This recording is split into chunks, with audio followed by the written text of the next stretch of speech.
just hear the folks that have eighth notes at the pesante, please. Right now, the style of articulations are all very, very different. Some folks are too long, some folks are too short, too heavy, too light. We're going to slow it down very, very slow one time and do nothing but listen to each other, and let's have a group agreement on what the articulation is going to be. Pesante obviously means heavy.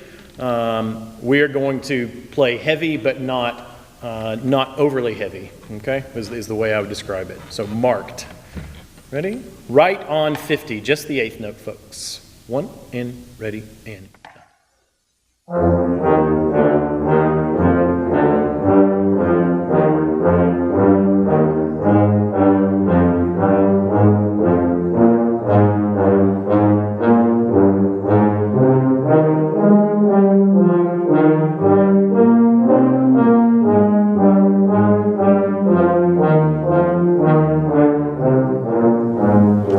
we got there eventually. Let's start it again and see if we can get it to happen right from the beginning. Okay, even a little bit slower. Only listening to how you're articulating it. Just articulation. If pitch is a little bit of a problem, we're going to let that go for now. Just articulation. 2 and 3 and.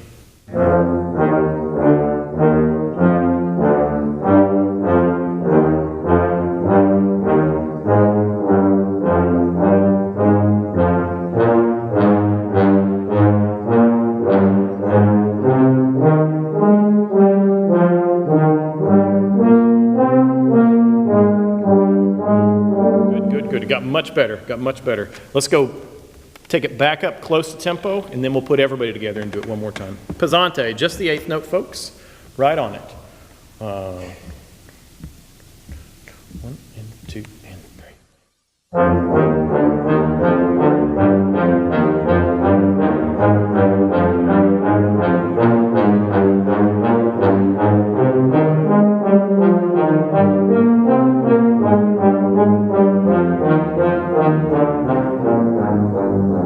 Everybody, 50. Everybody at measure 50. Pickups.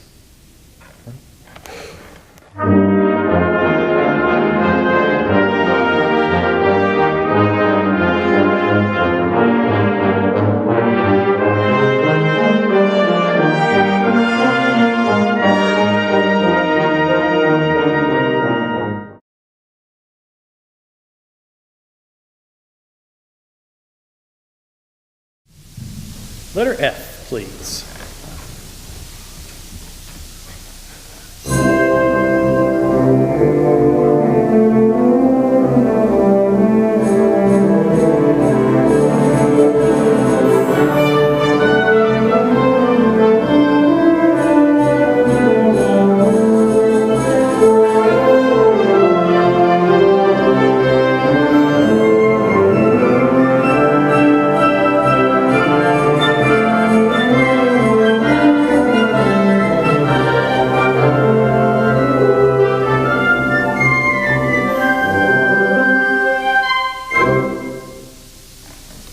Good. So in this section, there's just a lot of different things going on.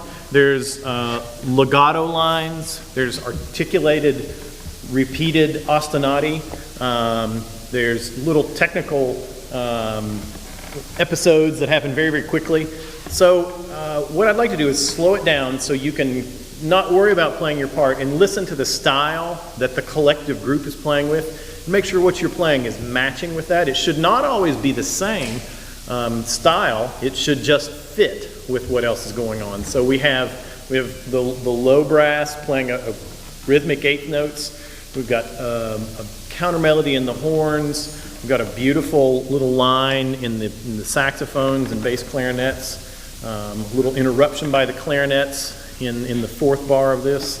So all of those things have to fit together, even though they're all kinds of different ideas and presented highly contrapuntally. So here's letter F, the L'Estesso tempo, very slow so you can hear everything that's going on. 1, 2, 3, and 4, and.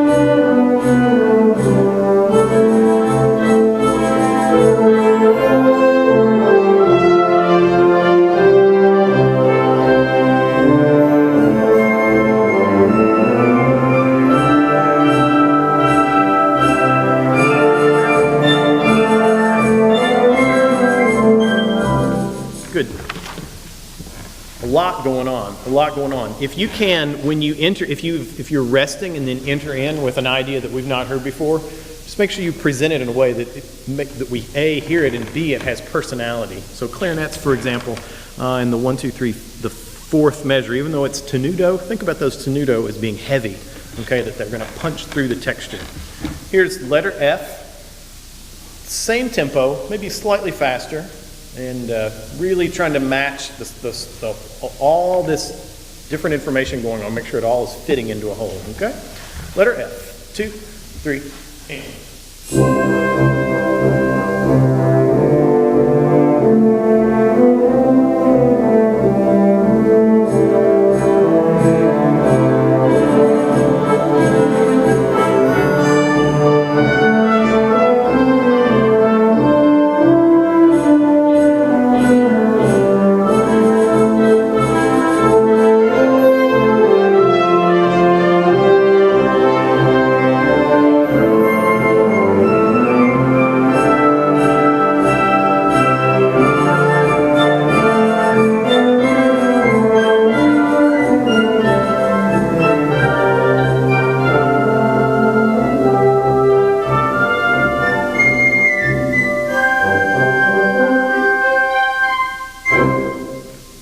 Great. Let's try it up to tempo and see if we can maintain that sense of personality. Okay? Letter F, up to tempo.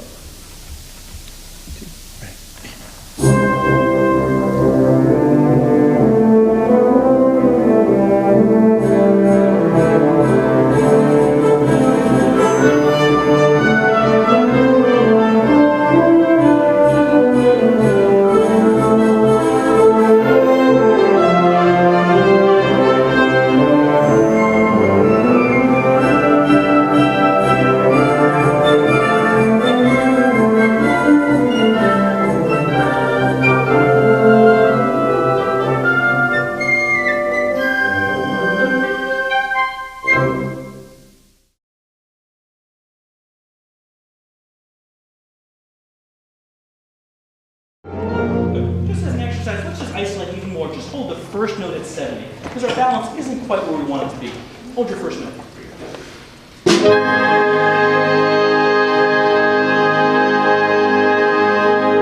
you sing that note?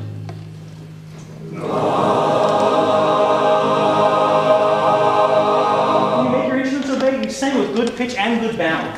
Even though we might have a different distribution in terms of soprano, alto, tenor, bass, in terms of our voices and instruments, compensate for that. 70, hold your note.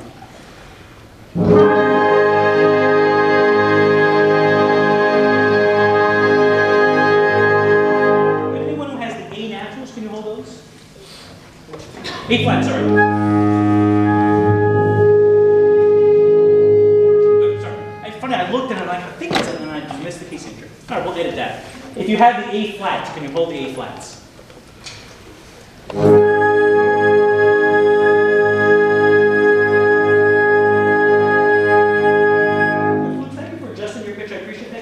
Adjust it till the beats go away. It's okay if it gets worse first, as long as it gets better eventually. Hold the A flat.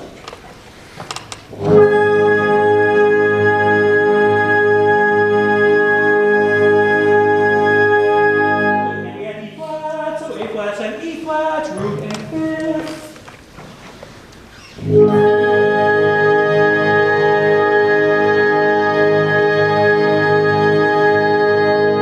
Can you sing the A flat and E flat? Again, not great balance when we play it.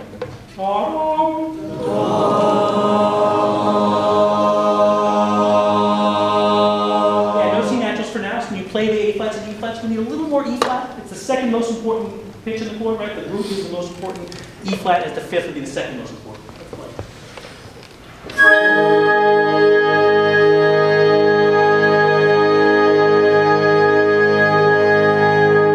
Now add C naturals.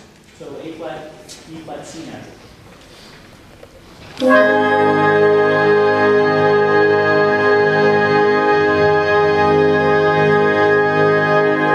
Let's go 70 slowly, but if we can maintain that balance and that precision in our pitch, we'll be in good shape. Here's 70. 1, 2.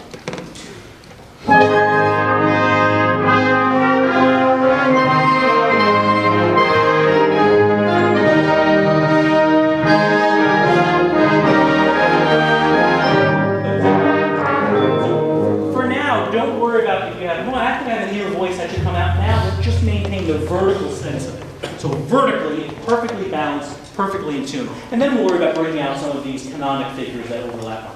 So here's 70, just vertical.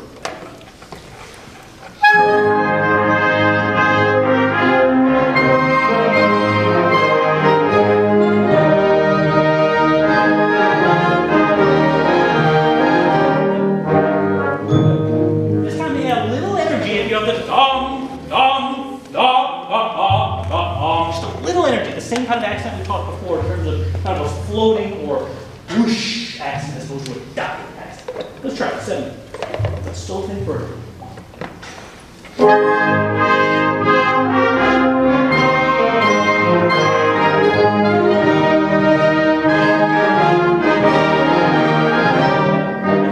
try the same thing at performance speed and see if we can maintain our focus on those two issues. Good round accents and a good sense of vertical pitch and balance. Here's 70. We're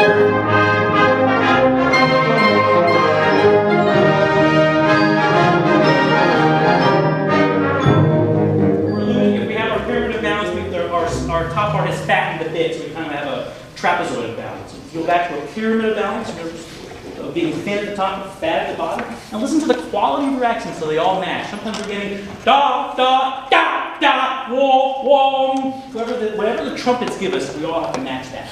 Here's 70.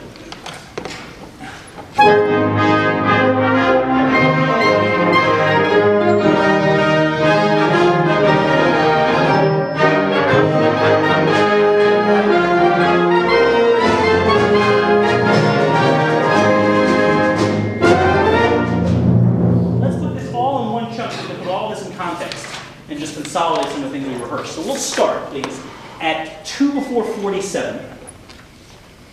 And we just look over your part and just review a few of the things we went over in terms of bringing out moving lines, having these moving lines always go someplace, trumpets with good style at 54, but not too heavy, and moving eighth notes through those sections coming out. And of course, the section we just rehearsed in terms of good vertical scenarios. Okay, here's measure 45, or 2 before 47.